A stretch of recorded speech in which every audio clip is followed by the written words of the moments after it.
Who are you? How do you view yourself? Do you view yourself as extrovert or introvert, assertive or submissive, shy, outspoken? But what are you truly at your core? And how did you form this opinion that you are assertive or submissive, or you are introvert or extrovert? So these questions touch on one of the most fascinating concepts in psychology, which is self-concept.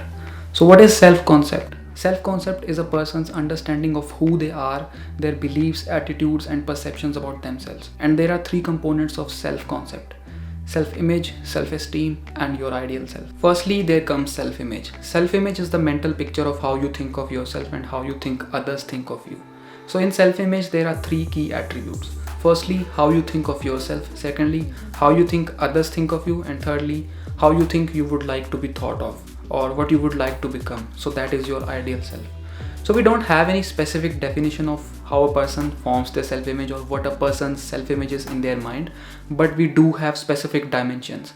So firstly, there is the physical dimension, how a person evaluates their physical appearance or their physical traits, such as their height, their weight, or their facial symmetry. And secondly, there is intellectual dimension. So how a person evaluates their intelligence, how a person evaluates their mental abilities, their cognitive abilities, or their problem solving skills. And thirdly would be your sexual dimension. So how feminine or masculine you think you are as per society standards, because you don't have any standards formed in your mind. So society is the one who sets those standards for you, and you compare yourself according to those standards. So we talked about self-image and the different domains of self-image. Now we'll jump into how do we form a self-image. So firstly comes the role of early experiences and family. As a child, you don't have any self-image formed at such a young age. So you keep on looking for approvals or acceptance from other people. So you form your self-image from the approval and acceptance from other people. So if a child is being appreciated for the amount of efforts they do and the amount of creativity they are putting in their work, even if they're not getting the results, they might form the self-image that they are confident enough and they are being validated for the efforts they are putting in. On the same side, if a child is not being appreciated for the efforts, even though he gets the results, he might form the self-image that he's not being validated, or the amount of effort that he's putting in is not worth it. And secondly, there is feedback from others or social interactions. Social interactions do play a great role in forming how do we form our self-image. So if a person is included and invited to most of the social events by their friends, they might form the self-image that they are likable and approachable. But on the other hand, if a person is not invited to most of the social events, they might form the opinion that people don't value them and they are not likable. So we talked about the different mechanisms of how do we form self-image. Now let's talk about some of the key features of self-image. Firstly, there is subjective perception. Subjective perception is when individuals view themselves from their own personal beliefs and interpretations rather than the objective facts. So what are objective facts? Objective facts are the observable elements or the true facts that exist independently of other people's interpretations. So if a person gets compliments or receives compliments from other people that they have a perfect body and they are physically fit, that is an objective fact. But the same person can think in their mind that they are not physically fit, or they don't have that perfect body image which they have associated in their mind that is the perfect body image that they should be having. So an objective fact here is that they have a perfect body as per society, but in their mind they think that they don't have a perfect body. So their subjective self-image is shaped by their own beliefs and interpretations rather than the objective reality which is visible to the other people. And secondly, self-image has a dynamic nature.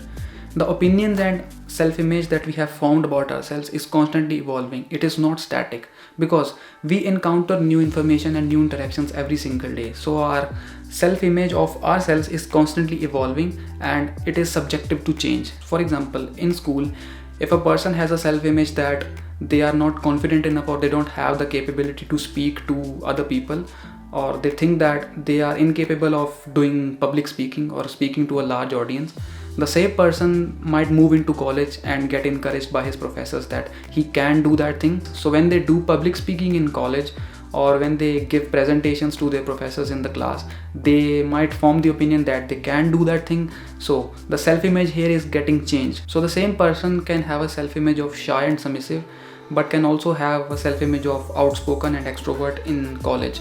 So our self-image is subjective to change, it is constantly evolving and it is not static. And secondly, there comes self-esteem. Self-esteem is the evaluative component of self-concept. So broadly speaking, self-image is how you think of yourself, but self-esteem is how much value do you place on yourself. So self-image answers the question, who am I? But self-esteem answers the question, how do I feel about myself? Or how do I think about my abilities? Or how much value do I place on myself? So there are two types of self-esteem. First is intrinsic self-esteem and the second is extrinsic self-esteem. Intrinsic self-esteem is the belief in one's own values and worth rather than external validation. It is very stable and resilient to criticism because it does not rely on other people's opinions or recognition for approval. And it emphasizes on inner fulfillment rather than external reward. So an example of that would be a person who feels valuable when they live according to their principles rather than external recognition.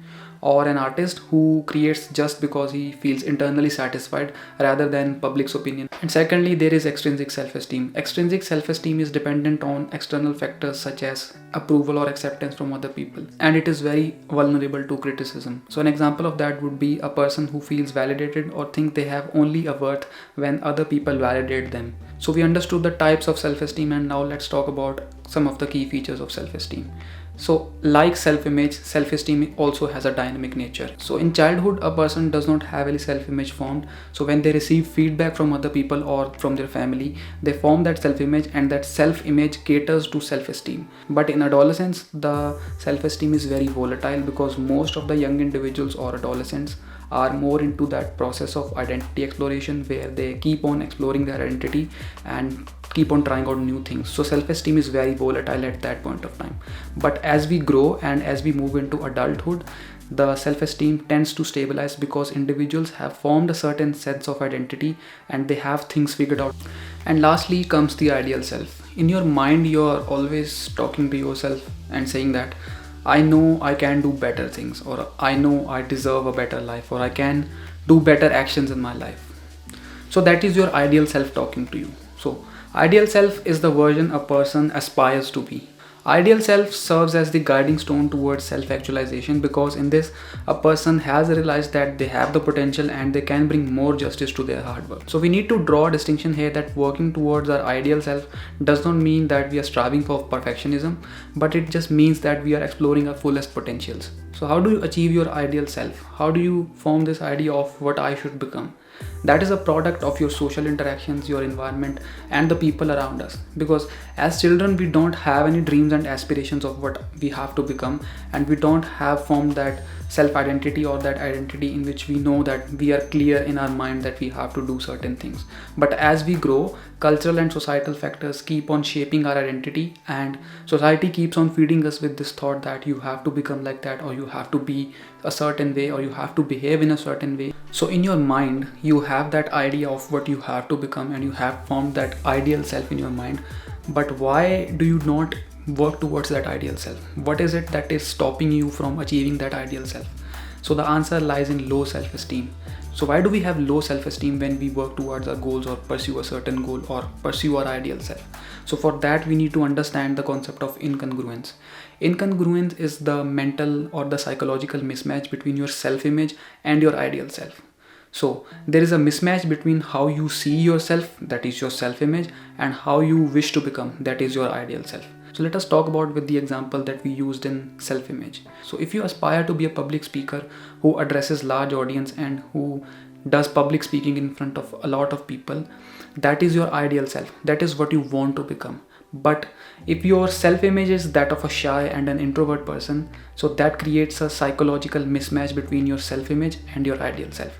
Because the self-image here is of a shy and an introvert person, but the ideal self aspires to be somebody better than the self-image, which is to be an extrovert or somebody who addresses a large crowd. So there is a mismatch between self-image and the ideal self. And also we need to understand that there are two selves in this case. First is the ideal self and the second is the real self. So the ideal self is what you want to become or what you aspire to become. But the real self is what you truly are in your actions. So the ideal self says that you aspire to be a public speaker, but the real self or the self-image knows that you are a shy and an introvert person. So that creates mismatch. So that is the reason we feel low self-esteem when we are working towards our goals.